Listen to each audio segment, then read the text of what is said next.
TCPA violations are rising. Here's how agents are getting burned and how to protect yourself. No one wants a complaint that turns into a regulatory issue or an E&O claim if it's even covered. But TCPA violations are rising fast right now.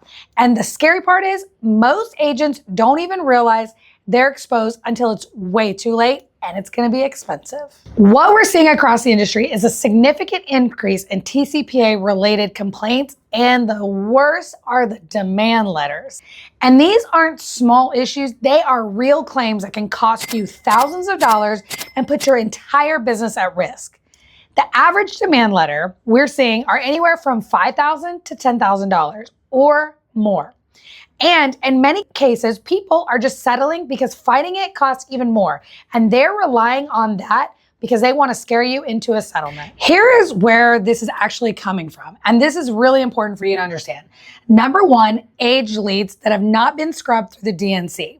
Number two, offshore lead vendors or call centers that are selling you leads or reselling you leads. Number three, live transfers calls. And I want to be very clear about this. It does not matter where the lead came from. They don't care who the vendor is, who sold it to you, nothing.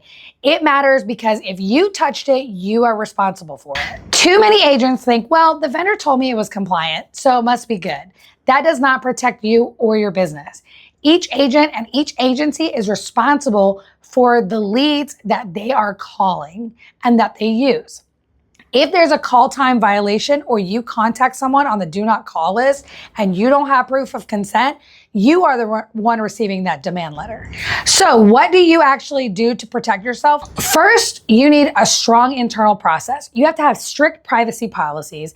Make sure that you have all of the disclaimers on any type of leads that you are purchasing and or doing on your own.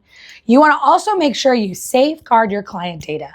Make sure that any CRMs or any dialer call vendors that you're using, make sure that they all have HIPAA compliance tied to their platforms.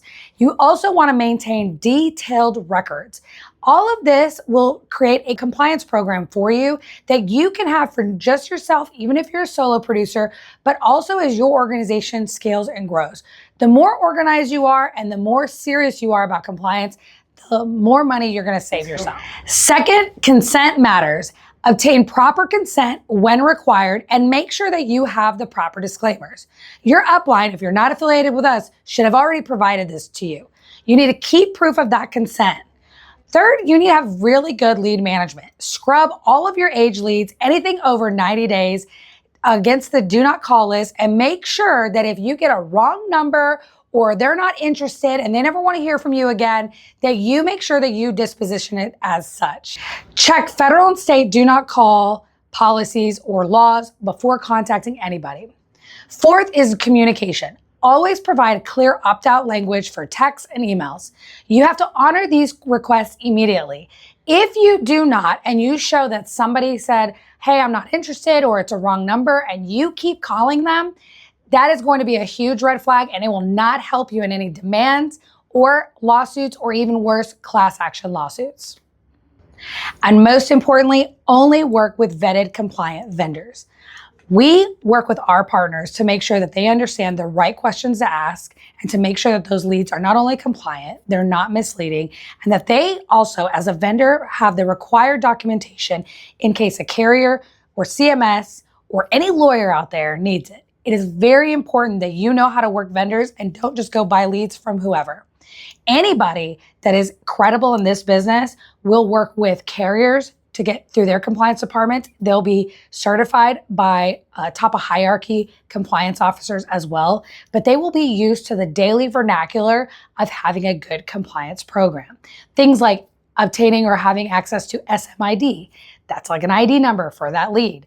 They have no problem providing you copies of the marketing material.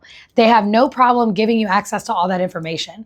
It is a huge red flag if they are not normally talking about their compliance and or showing you proof of this. Anybody can say, oh, I was certified by Humana. Great, show me the proof.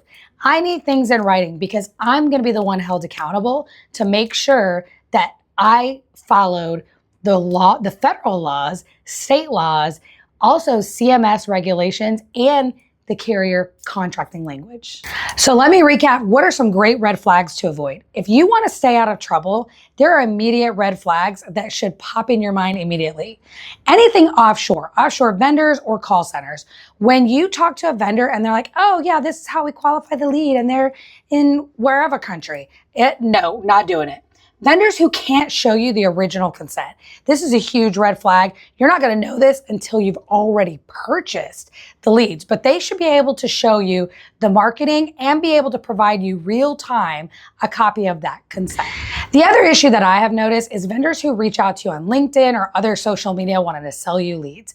They know who the big buyers are in the market. They know who the top of hierarchies are and how to get the word out. They will also show up, credible people will show up to industry events like Medicarians, Medicare Con, ICMG, places like that. Most importantly, if there's no clear documentation or lead tracking, so if they don't have a portal where you can download a copy of that lead, download any kind of recorded calls, that's going to be a huge red flag.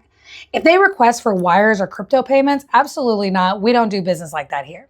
You can't verify the source, the consent, and the process. You should not be using that lead. And you shouldn't have to be begging for this information either. Compliance isn't optional anymore. In fact, carriers, CMS, and all the federal regulators are really cracking down. It's not about slowing down your business, it's about protecting it. If you take anything away from this, know your leads, know your vendors, and document everything. That's how you stay in this business long term and be the sophisticated agent who makes wise choices.